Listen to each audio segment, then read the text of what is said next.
La réalité du marché 2025, que tu sois acheteur, investisseur ou vendeur, est-ce qu'il y a encore des opportunités sur le marché? Aujourd'hui, on va découvrir ensemble comment on devrait regarder le marché, les tendances du marché, puis à quoi s'attendre pour 2025. Regarde la vidéo jusqu'à la fin parce que je te partage à l'intérieur les trucs que tu ne sais pas sur l'immobilier cette année. Le premier des éléments qu'on discute toujours en 2025, c'est vraiment l'histoire des taux d'intérêt parce que les taux d'intérêt ont drastiquement baissé depuis les 2 dernières années, mais ils n'empêchent pas qu'ils sont quand même encore élevés. On parle actuellement des taux qui vont varier entre 4 à 5,5 %. Je te donner un exemple rapide. Si tu as une hypothèque, exemple de 500 000 ou d'achètes une propriété de 500 000, tu mets la mise de fonds minimum, tes paiements hypothécaires à 4 % vont ressembler à 2 500 $ par mois juste pour ton hypothèque. Et si on va à 5,5 % pour la même propriété, on parle de pas loin de 3 000 $ par mois juste pour ton hypothèque, sans compter les taxes scolaires, municipales, les assurances, l'entretien de la maison, etc. Donc, ce n'est pas tous les acheteurs qui peuvent se permettre cette somme-là, ce qui crée en sorte qu'il y a un effet d'offre et de demande dans différents secteurs. Donc, il y a des secteurs qui vont être plus en demande que d'autres à cause que les prix des propriétés sont à la baisse. L'impact que ça fait, c'est que tous les endroits où les propriétés sont en haut de 500 000, exemple l'île de Montréal et les environs, ça crée une pression moindre, où est-ce qu'il y a moins de demandes qu'il y a d'offres. Versus l'inverse, où quand on va à l'extérieur, il y a plus de propriétés à vendre en bas de 500 000, bien, il y a plus d'acheteurs, les gens se ruent vers ces propriétés-là parce que ça rentre dans leur budget. Parce que les gens, à un certain moment, on fait toujours le pour et le contre, à savoir est-ce que je paye une hypothèque ou je paye un loyer. Et dans le marché actuel, c'est à se poser la question. Fait que quand vient le temps d'offre et de la demande, les secteurs qui sont le plus en demande ces temps-ci sont le sud-ouest de Montréal. Donc, quand on parle du sud-ouest, on va parler de Pointe-Saint-Charles, Saint-Henri, Griffintown, Verdun, etc. Donc, c'est des secteurs qui sont très proches du centre-ville, c'est très dynamique, c'est encore très en demande. On peut aussi penser à Villeray, Saint-Michel, Parc Extension. Donc, c'est des secteurs qui sont résidentiels où les prix sont un petit peu plus abordables, mais ça reste, vu que c'est très proche de Huntsic, de Rosemont, ça commence à être de plus en plus en demande. Ou un autre secteur comme La Salle qui a été laissé de côté pendant plusieurs années où on ressent une activité folle dans La Salle depuis la dernière année. Mais si on sort un petit peu de l'île de Montréal, on va penser un peu plus à la Rive-Nord, donc tout ce qui est Mascouche, Blainville, Mirabel, Terrebonne, c'est en grande demande parce que c'est périphérie de Montréal, c'est sur la Rive-Nord.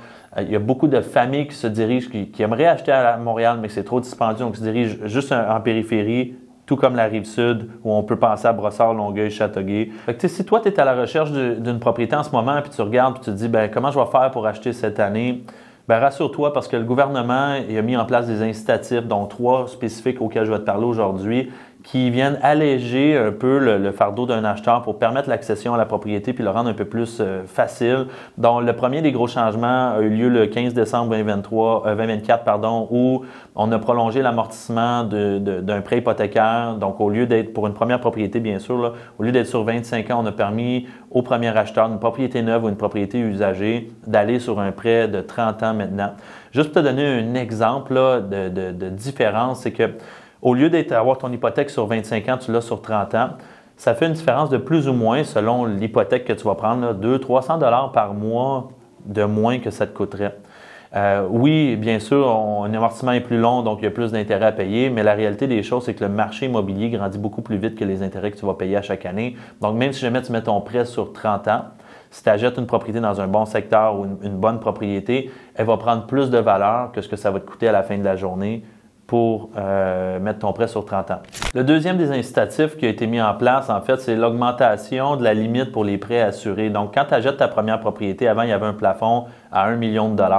Donc, tu ne pouvais pas acheter une propriété avec moins de 20 % de mise de fonds si c'était en haut d'1 million. Ce plafond-là, il est passé à 1,5 million, qui donne la chance à plusieurs acheteurs dans le marché aujourd'hui d'acheter des propriétés en financement assuré, donc SCHL, Sadgen ou autre, en fait, un assureur hypothécaire, pour un montant allant jusqu'à 1,5 million avec moins de 20 % de mise de fonds. Donc, si, exemple, tu achètes une maison, condo, duplex, on peut penser à 5 % de mise de fonds. Si tu achètes triplex, 4 logements, ça peut être un 10 % de mise de fonds propriétaire-occupant et 5 et plus, 15 % de mise de fonds dans le cas d'un propriétaire-occupant.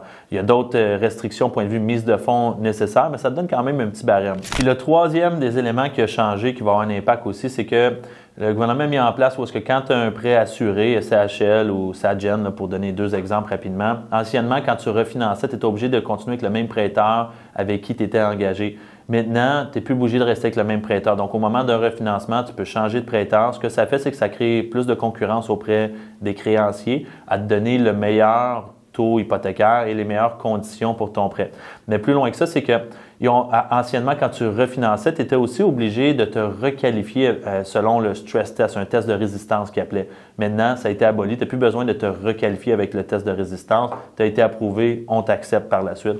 Donc, ça a un impact majeur parce qu'il y a beaucoup de gens qui vont arriver à un refinancement en 2025 qui se demandaient, il y a eu des changements dans leur vie, ils ont eu des changements d'emploi, ils se demandaient est-ce qu'ils allaient pouvoir se qualifier pour le prochain paiement hypothécaire ou le refinancement, pardon. Dans ce cas-ci, ça leur donne la chance de pouvoir se qualifier. Moi, je reste convaincu que le marché 2025 va être très achalandé, ça va créer beaucoup de demandes sur le marché plus que d'offres.